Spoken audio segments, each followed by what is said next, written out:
Okay, I just turned off Cedar and I was heading north on Cedar, and I'm coming down to Pennsylvania Avenue, and this is daylight so that you can see how it looks in the daytime. Now, when the other truck hit my mirror, I stayed in this lane. Now you can see the left lane has a left turn arrow only. Mine has a left turn arrow and an arrow. And the left turn arrow again.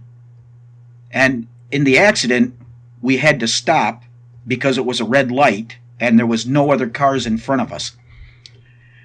Okay, now it's the I'm taking the off ramp the way the police had redirected us, and there was two cop cars completely blocking I-496 east because I don't know, a quarter mile to a half mile up there was a tractor trailer, and it was a tanker, and it had tipped over, and they were cleaning up the spill on top of the at 496 east. All right, let's see here. Here we're coming up on right here's where the cops had us blocked off, and the other truck was in front of me, and so we crept up onto the off ramp, and now up there by the sign where the cars are going under on the left, maybe right about here is where the tractor trailer had tipped over on 496, and that's where they were cleaning up the mess. Now is we couldn't get back on 496 at that exit or at that on ramp, so now we're coming back down to Pennsylvania Avenue, and we had to stop. It was a red light, so we had to stop. And unlike he was saying to the police, there was no other cars. Okay, it was just me and him, and you can see the left turn arrow, and I stayed in this lane, and bam! I heard right now is when he took my mirror out. I heard plastic crunching, and I couldn't get into the other lane fast enough. Okay, now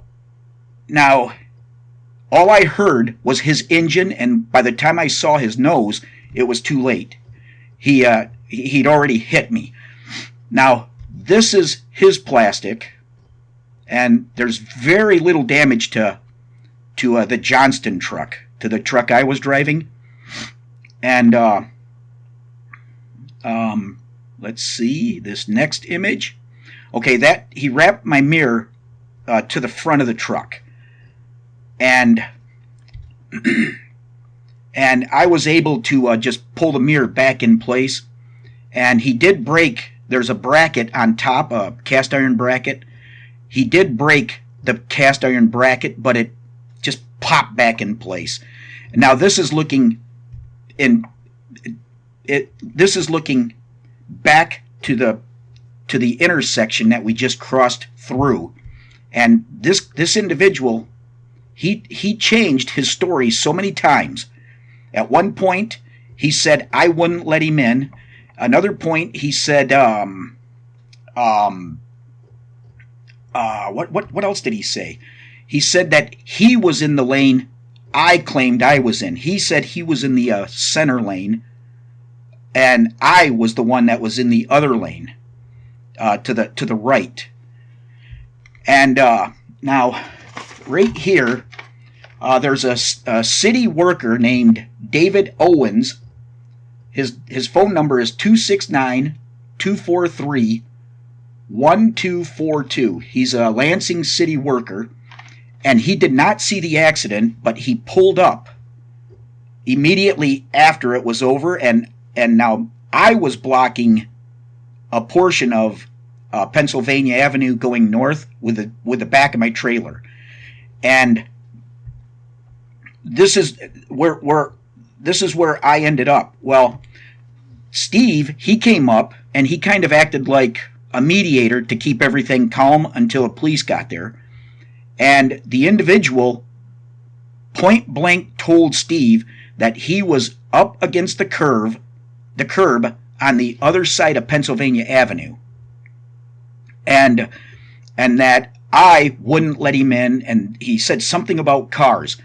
Now, okay, what the other driver did not say was I pushed him into the grass. He would, and so that's basically. I've tried to give you a whole visual, and David Owens, he can confirm that the other driver did say he was in the left turn lane only. And now I'm going to write up a statement for this, and we'll press on.